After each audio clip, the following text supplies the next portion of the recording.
Joseph, when did you move to New York? I moved to New York in New York City in 1975. I moved to New York State in 1974.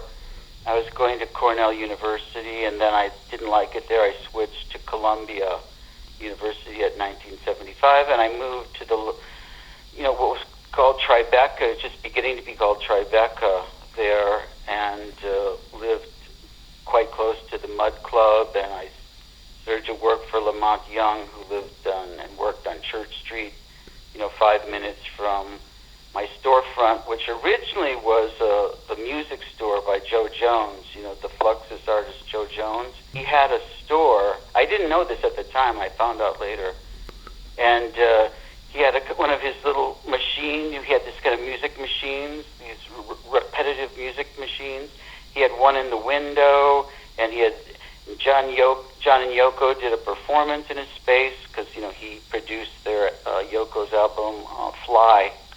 And anyway, it was a good period because it was really inexpensive, and there were not too many people down there then. There were no places to buy groceries and no place to do your laundry, but it was a fun place to be an artist, and I met a lot of filmmakers and other artists at that time. They were going to the bars and stuff, and yeah, so it was 1975. So, and music was already playing an important role for you in that time? Well, it's, to me, I hate to categorize these things, but it's sort of always been a secondary passion. When I was in high school, I played, in a rock band. We used to play a lot of Rolling Stones. This is high school for our kids around us. We used to play Rolling Stones songs, that the covers that they did of the Chicago blues stuff. And being in Chicago, it was really well accepted, and people loved the Stones in that period. So that was my first engagement with music. For that, I was playing the drums and singing. And then I picked up the guitar, and I learned to play the guitar pretty well. And I would play for myself and other people, folk guitar, rock guitar, and slide. And I played a lot of slide guitar. And it was just sort of, I was thinking maybe I'd go into music professionally, but I wasn't sure. So then the visual art thing happened, and at that point it was obvious that was my main interest and my main driving thing, but the music never went away, and that's why when we ended up, 15 years later, and, the Walkman comes out and the boom box comes out, that's where the idea of the Telus Audiocassette magazine came from. It was my interest in, I guess what you'd call art music. And that, I kind of synthesized my two interests. And there was the no wave, music period, heavily film, a lot of film and interesting things happening downtown in New York at that period. So, yeah, it was just part of my life. I played music kind of for my own pleasure for a long time. Then I started making the early cut-up collages, I guess 1980, something like that. I think the first cut on the cassette is one of the first collage things I made. Because on that one, I think I'm playing the Tibetan saxophone. What's called the gayalin. It's just almost like an oboe. And I picked that up. I used to play the flute when I was a child. I used to play the flute, so I know how to play, wind instruments a little bit. And then I could play the drums and I could play the guitar, and pretty much my real musical, Yeah. So, and you were aware of the place Harvest Works from the very beginning? Oh yes. See, Carol Parkinson, the director of Harvest Works, she was one of my first friends in New York. So it's probably going back to 1976. I think I met her the second year I was there. And originally she asked me to help compile some Fluxus boxes for Jonas Mikas. It was a kind of a project. They were looking for young people, young artists to, work for little money. And I remember we did it at Carol's Loft, which was on Canal Street at the time. And then we had a mutual friend named Sid, who I was dating. And so, yeah, we kind of would see each other, frequently, pretty frequently, because we all would go to these bars in the Tribeca area, Magoo's being one of them, and we always see each other. And the gallery openings, we'd see each other. There weren't that many galleries at the time. Everybody would go to the openings, and Carol is an old friend. Yeah. And when she developed Harvest Works, so I knew her before she developed Harvest Works, well before. And so,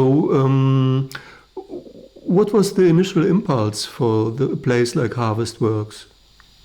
Oh, great question. It was to give pretty much the visual art community access to making audio. And so the whole focus was on audio art. Carol and I both worked together for Lamont Young. In fact, again, it was through Carol that I met Lamont.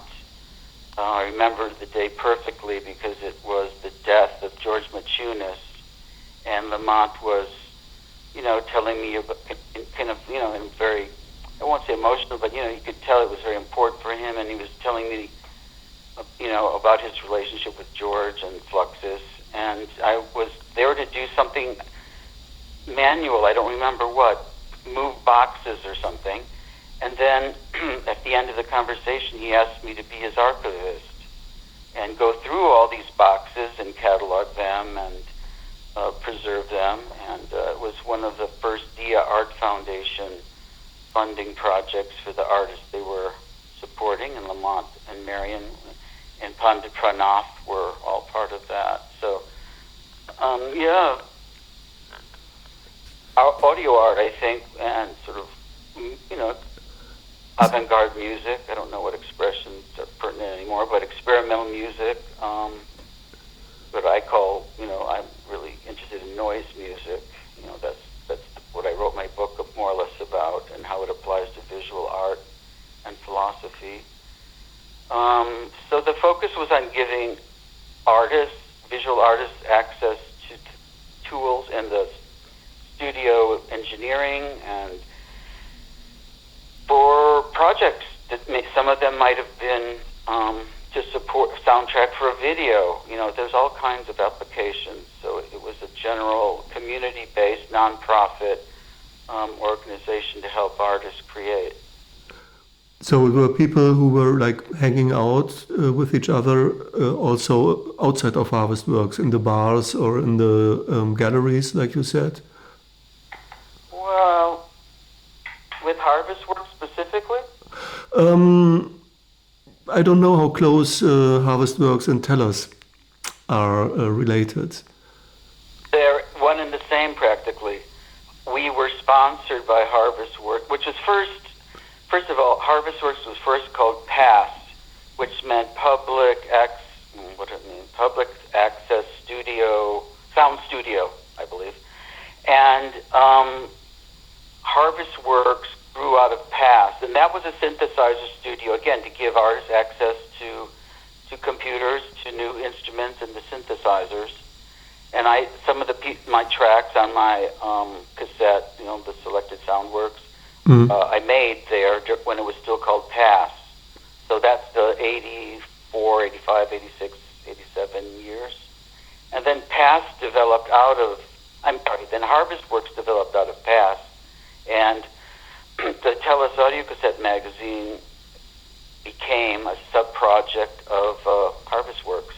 And that's really how we maintained our non-profit status. Yeah, but there's like a really wide variety of different artists that come together on Telus.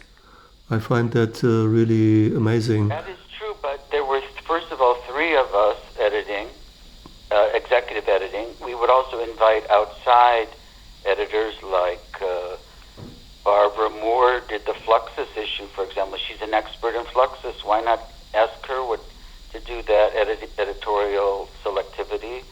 So we drew from the community, and being downtown, there was a strong New York, music school going on with post-Lamont Young New York minimalism all around us. There was also the post-Fluxus all around us, and there was the no-wave, rock music going around us, and there was hip-hop, the beginning of early, what was then called rap,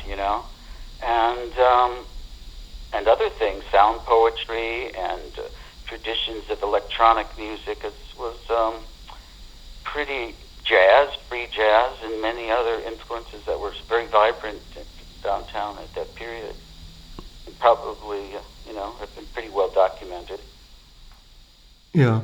So I read on the Wikipedia page that Telus was championing women and gay works.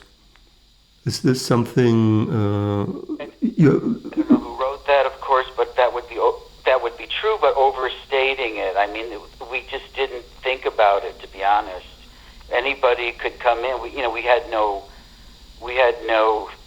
favorable or disfavorable agenda. It was just whoever would come to us. So if that person was gay or anything else, they would be published. Sure, we were non-discriminatory. But was it a magazine for these narrowing definitions, identity definitions? No, we were just doing whatever we thought was interesting, whatever was happening and was available to us at that issue and that theme at that time. And so, yeah, does that help clarify it? Yeah, sure, absolutely. I was just wondering about that. I adapted it for the thing that I did on Telus for my blog. No, it's not distrue. It's just maybe putting more emphasis on it than we did at the time. Maybe it's important now, but honestly, we didn't think about it one way or the other. Because it was natural anyway to do things together without borders. Yeah, we had gay friends, and they were just friends. They weren't special friends. They were part of our community, our friendships and relationships. And yeah. Maybe you could tell me a bit about the institutions that were funding Telus. Let's see. First off, there was New York State. The state of New York had a granting program for nonprofit organizations. So that was one of them. I think our very first one was Collaborative Projects, Colab, which was a group of artists that collaborated together and also got funding as a nonprofit organization from the NEA. So that's the national level. So we would get it on the state level, the national. We got it through Colab. And I think there were some other grants granted to us, but I don't remember the specifics too much. But the first one for sure was Collaborative Projects. Without them, we never would have taken off at all. It wouldn't have worked. It would have been an idea that didn't work. They made it happen. So they voted. The people had to vote to give me the money to do the seed work, and that's what they did. And that's why, they're very important to the history of Telus. And also our idea of distribution was very much in line with what most of the Colab artists were thinking about, which is, democratizing art and politics and community, responsibility and sort of the Fluxus tradition of, cheap art even. It doesn't have to be expensive to be art. Anyone can have it that's interested, and art's for everyone, but not necessarily everyone who wants it. So it just was a sort of a democratic impulse. Mm-hmm. And the tape format was just according to this idea of democratize it? Yeah, because the Walkman and the boombox, that people were carrying it around. All of a sudden, the idea that sound was very portable and it moved through the city. And of course, we already had cassette players. I mean, I had one in high school, so that was a long time before that. And sound was portable, and you could drive under somebody's window and they'd hear it. And you'd hear people driving under your window or carrying a boombox. But then when the Sony Walkman happened, that was the big thing that got me excited, because then I could take it into the street, and all of a sudden New York City had a different soundtrack. I could give it a certain soundtrack depending on my emotional needs at that day, you know. And that's what gave me the idea of launching this idea of Telus, was that we lived in a new sort of sonic, vibratory environment, and it was interesting to address that as a possibility for contemporary art. So the distribution aspect was the important part. It came from conceptual art. I mean, this is all part of the legacy of Marcel Duchamp and conceptual art. And is this also true for like the current release, the upcoming release? Well, no, because times have changed so much. When we were making Telus on cassette tape, that was the inexpensive, easy to copy, easy to share, very much in the pocket of mail art. You know, you could make a work of art, put it in the mail it to a friend. It was very much part of that cassette culture, you know, or the cassette underground, and the little zines that popped up around it. A lot of that had to do with the hardcore music movement that was happening, and I was very interested in at the time. A lot of little zines talking about small, I mean, now we'd call them micro batches of cassette tapes of concerts and other activities. So now, of course, people aren't using cassette tape in the same way. Now it's a kind of a luxury item that people really enjoy, from almost a fetishistic, perhaps, enjoyment, which is nothing wrong with that.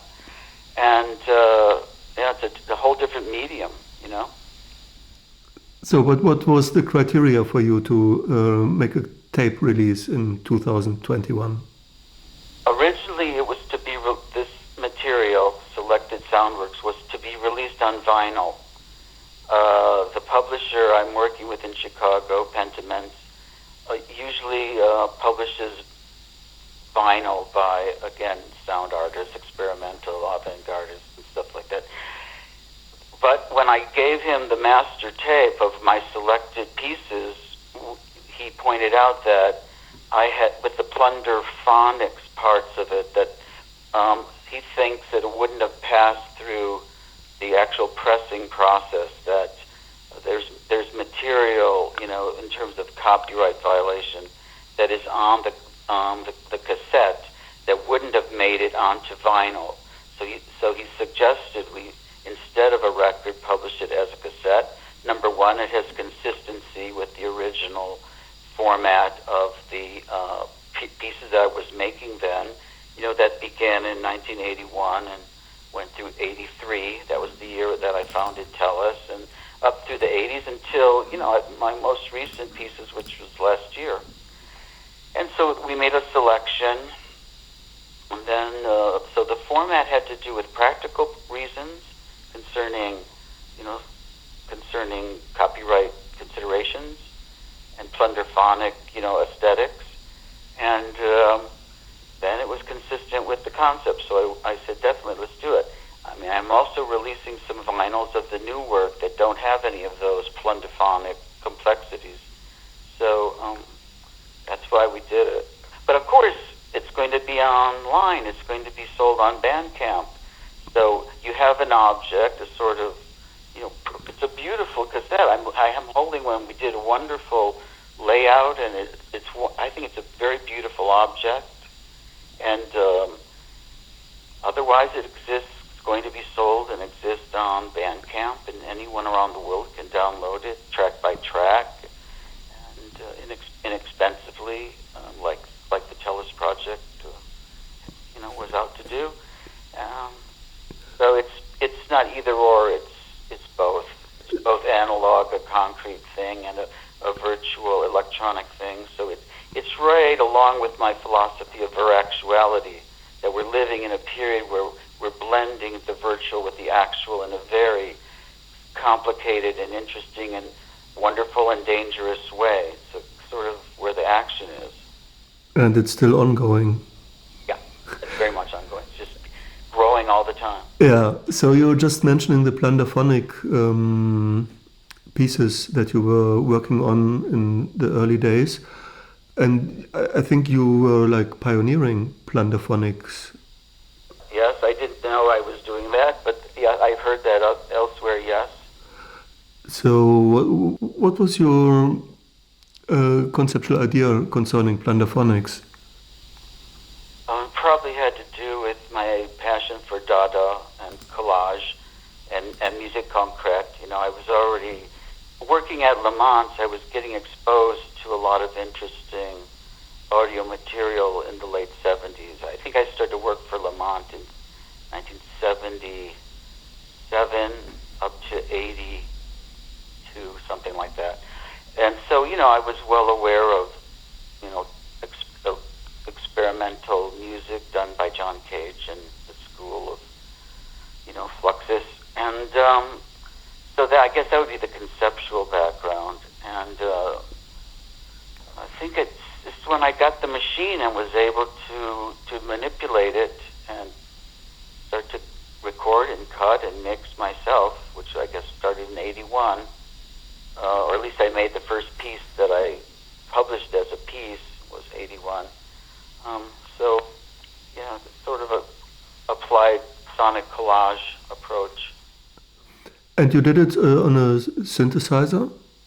No, not that. That was probably, I think I had that was done on a cassette players. I could record and also edit roughly on, it was like a double cassette boombox.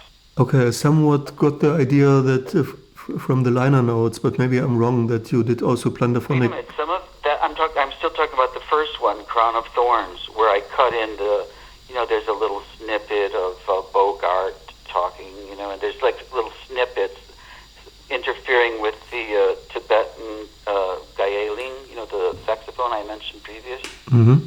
So that had the first plunderphonics where I was actually collaging things I had just recorded off the TV, or I guess it was off the TV, you know. And then Ego Masher, the second one, that's a much more sophisticated sound collage. I guess you could apply plunderphonics to it, but that one I did on a 4-track, and it's much more in the Pierre Schaeffer mode of, you know, musique concrète. It was the first piece I published of my own on Telus, you know, Telus #1, and I feel very grateful that the Sub Rosa label, you know, from, I think they're from the Netherlands, they published that track on an anthology of noise and electronic music, volume 6 in 2010.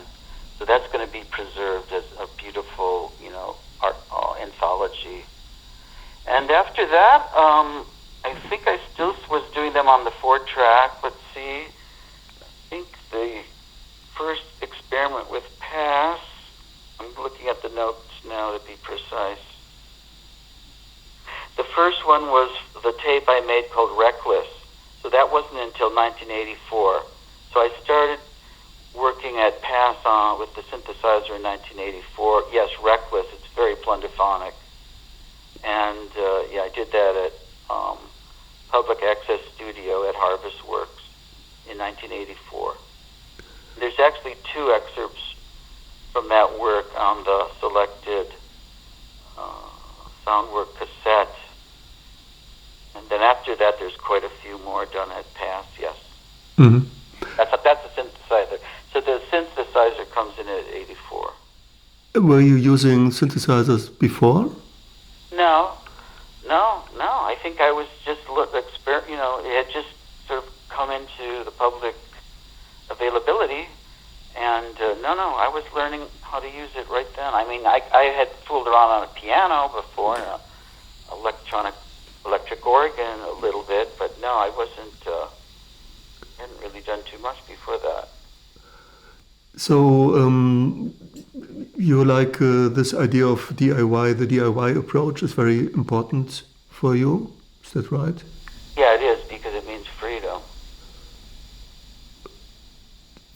freedom to, well, define your own ideas of art, or what makes sense and what not, or conditions for artistic freedom.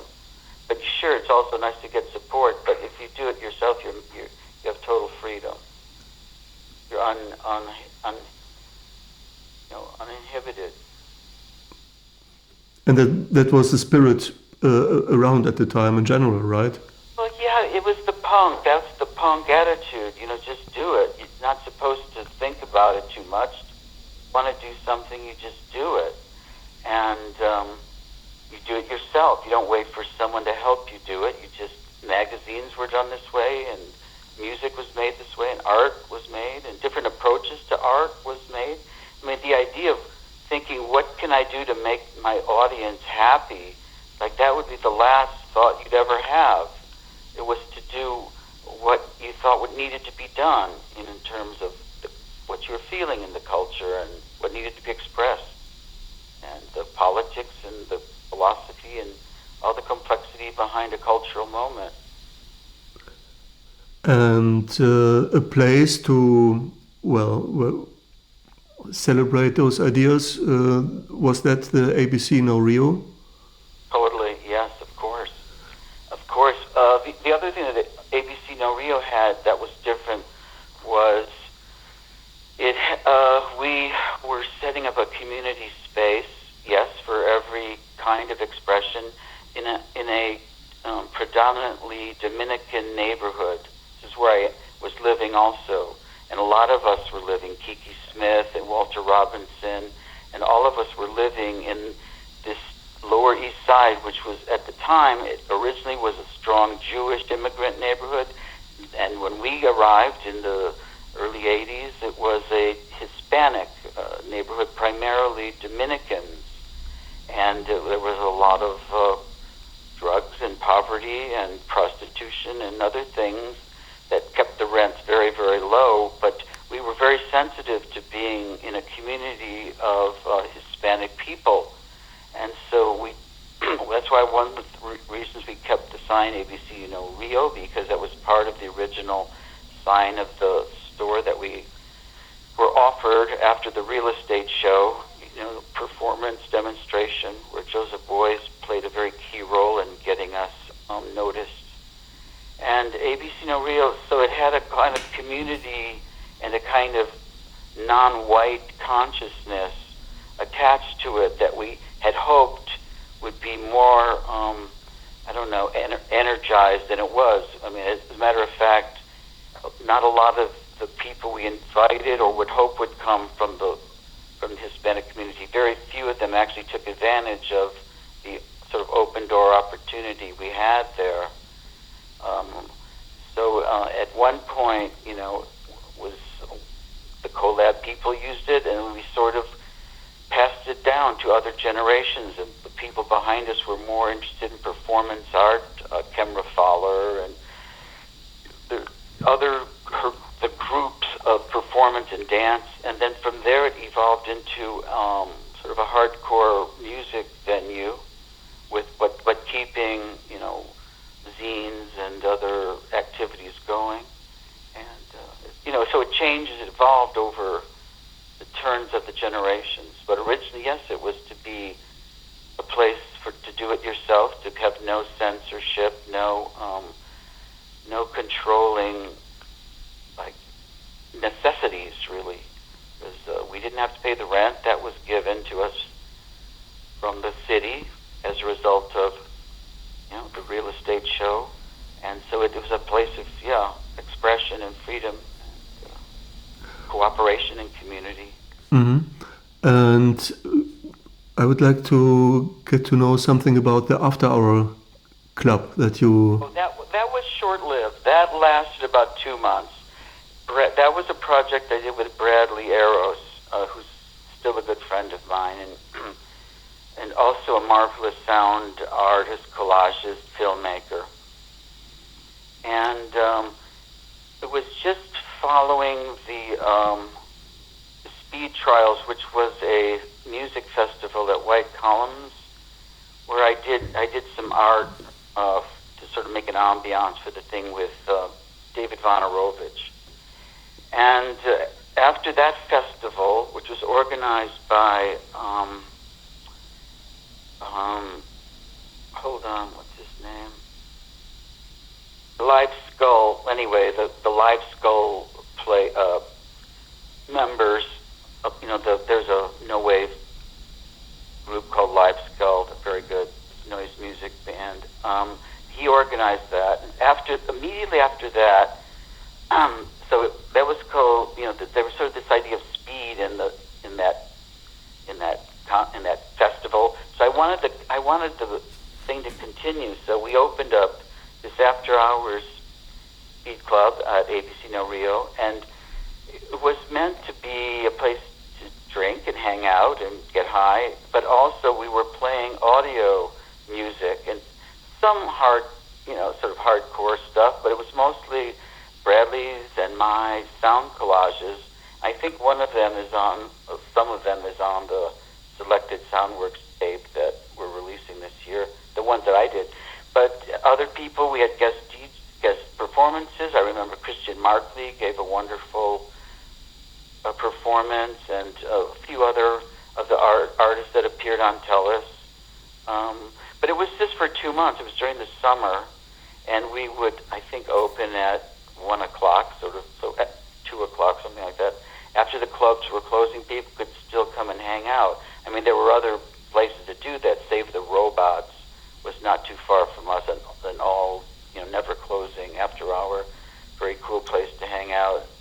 After leaving the Pyramid Club, there were plenty of places after hours at the time, but it was just something we could do, and we did it for a little while, and then sort of petered out. We lost interest, and it was really too much work to have a club going. You have to do the same thing like week after week. It gets boring. Yeah. I'm wondering, do you remember your first contact with noise music? Yeah, I mean... Or noise, maybe not just music. Book, in my book, I wrote a book called Immersion into Noise, and I kind of wrote a history of noise music from the art perspective. And I said, for me personally, it was a Jimi Hendrix concert that I went to in high school. I guess it was 1968, if my memory serves me right. And the feedback was the first noise that I ever sort of appreciated. I was sitting very far away from the stage in the back. It's a big amphitheater in Chicago. And Jimmy was, he was doing his thing. He was like fucking the amplifier and, playing the guitar with his teeth, but I could hardly see anything because he was so far away. But the speakers were right behind my head practically.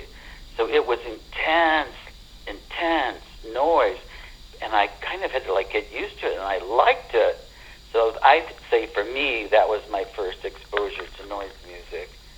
And then, after that, I guess it would be free jazz and, up until the Japanese, discovering, the Japanese wave of hard noise music and other things that I documented in my power electronics tape for Telus.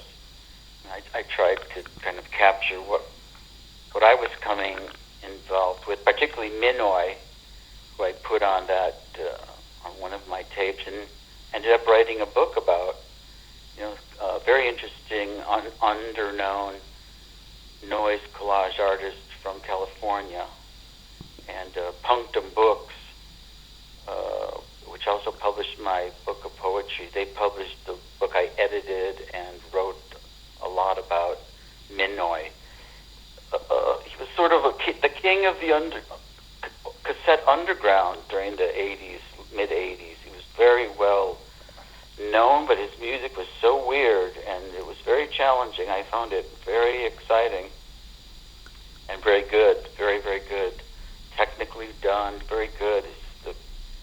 He had an ear, very interesting way to work, and it was very wonderful discovery. That came through the mail. That was, as we were talking before, how did I discover Minoi? I didn't. He sent me a tape in the mail, guess because he had read about Telus, or he had been collecting Telus, and that was part of the mail order thing, the mail art. Send you tape, I'll send you a tape.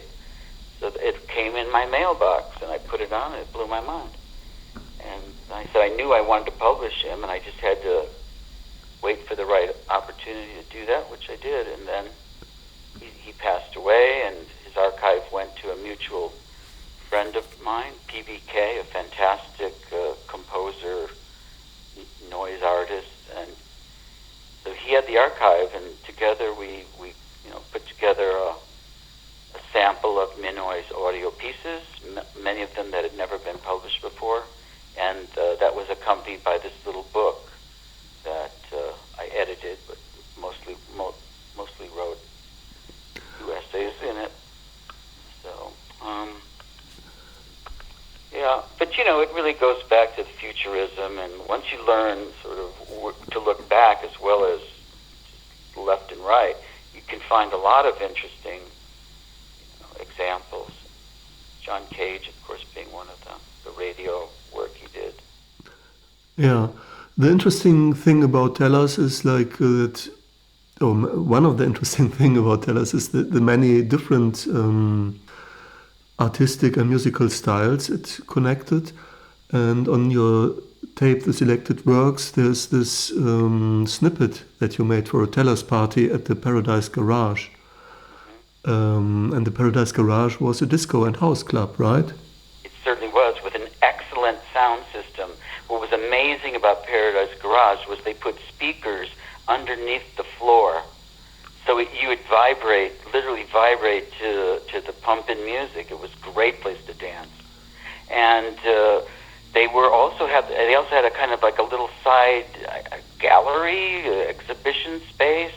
So people could do little special projects, presentations, and so when Telus came out, I said, "Geez, I want to announce it at Paradise Garage," and it worked out. That's what happened. We had a little festival. We had a little corner where we could play some of our stuff on the side, and I can't remember what visuals we had, but we had some visuals, and we had probably a little stand, and we were selling the idea that we exist. We were announcing to the world we exist. It was fun. That was a good night. So was that a surprise that they agreed, or? No, they were cool. They did a lot of things for Little Mag. See, when you're a little magazine, you can do a lot of things. People help you get known, because it's not just about you, it's about a community. So, a lot of little magazines would take an ad from us for free, for example, and then we'll put a thank you on the cassettes, which we did. So our little ads would be published in better established little magazines, still small magazines and stuff like that. So Paradise Garage and other clubs, there was a lot of art going on in the clubs at the time. Artists would do shows in the clubs. This was frequent, and very frequent. So no, it was no surprise at all. Okay, great. I mean, a lot of what you're telling reminds me of the 90s in Berlin, when many different scenes were very close, connected. Well, everyone used to say, Berlin and New York are so similar in so many ways. Yeah, it's really amazing, like how visual artists and computer programmers and video guys and DJs would just hang out together and be curious about each other's work. So that was very great experience that I made during the 90s in Berlin. Yeah, this is what the killing part about gentrification, that the city is supposed to get better, but they're killing the goose that laid the golden egg, because the artists that do that can no longer come and do it there. They're priced out. They have to leave. They're living somewhere else now. They can't afford to live there anymore because it's so nice. And then it becomes boring and like any other place. Yeah, that's where we're at now. I know. I was in Berlin 2 years ago for the ABC No Rio conference and show, and I participated in a panel about this very issue of the parallels between gentrification and the art community in Berlin as it was in New York during the mid to late 80s into the 90s. Yeah. Well, I would like to talk a bit about your virus works. Okay. How did this idea evolve? To work with viruses, with computer viruses? Sure. It came naturally, I guess you could say, in 2006. Around 2000, I had developed the artificial life software program with Stefan Sikora to simulate a virus, in our case, eating the host, which would have been one of my earlier works of art or something, but usually one of my maquettes, one of my works of art, my visual paintings, you can say. And I realized that once we have these algorithms working beautifully visually, and they were, and I was making animations, but also a series of wonderful paintings through this new virtual tool, this artificial life program that simulated the virus and the way it's modeled. I thought, wow, we can just flip it into the sonic realm, because again, my interest in visual art and audio art has never left me. So this is something we might try. And Stefan said, absolutely, you can do it. Let's work on it. And so we worked on it, and I had some raw material that I took to Alfred University, where I did an artist in residency. Alfred University is north of New York City, upstate New York. And I said, I want to work on this project with you. I also made some prints with them. And they said, absolutely. So we developed the first movement of what I chose to call the Viral Symphony at Alfred in 2006, using these algorithms from the Computer Virus Project to, the visual thing I just described. And we released a CD, a small batch CD into the world, and so that was the beginning. And then after that, I kept growing it, developing it, and reusing some of it, even very recently in the work with Orlando, the Orlando work I did, and the Arto work I did. These are works that will be released on vinyl by Pentiments later this year. So that's how it developed. It developed out of the visual work I was doing. And you have custom created computer viruses, that's right? Stefan wrote the code from scratch. It's written in C++, and I know how to hack it a little bit now, but he would collaborate together. He would propose, I would ask, he would show, I would yes, I would no. We went back and forth until we developed something we were both very proud of, and we could show it live. That was the idea, that you could have live audio. Actually, it's no longer audio-visual. You have a sound and a visual experience that's happening in real time. So the virus is eating the image, it's making the sound in real time right now, live. So we could show that, we could capture that, and then kind of make it more presentable in other formats. And then the sound naturally just came out of that. Capturing the sound alone came out of that. Working with the sound after the capture came after that, and that's sort of the process. And is part of the idea to show the vulnerability of the digital media? To show the what of it? Vulnerability. Is it? Vulnerability. I understand. Excuse me. I understand what you're asking. Yeah. The vulnerability. No, I don't think it's vulnerable at all. Well, I mean, yes, it is vulnerable. You're right. It's robust and also very vulnerable. Like I said before, it's dangerous and it's marvelous. But yeah, of course. I mean, it's the context. Whenever I make contemporary art, I want to use contemporary tools. So, yeah, it is some kind of relationship to what's happening today. And, the vulnerability of the digital, also the sort of invasion of the digital, that was all part of it, and I began making computer robotic paintings in '86 because I wanted to criticize the idea of technology as much as celebrate it. I'm not a technophile, and I come from, as I said, a punk background. We kind of question and have fun with the paradox of using something you might abuse. And that was the idea, to be not overly respectful of the digital, to push it to its limits, to fuck with it. And I guess that's always been my attitude and continues to be my attitude.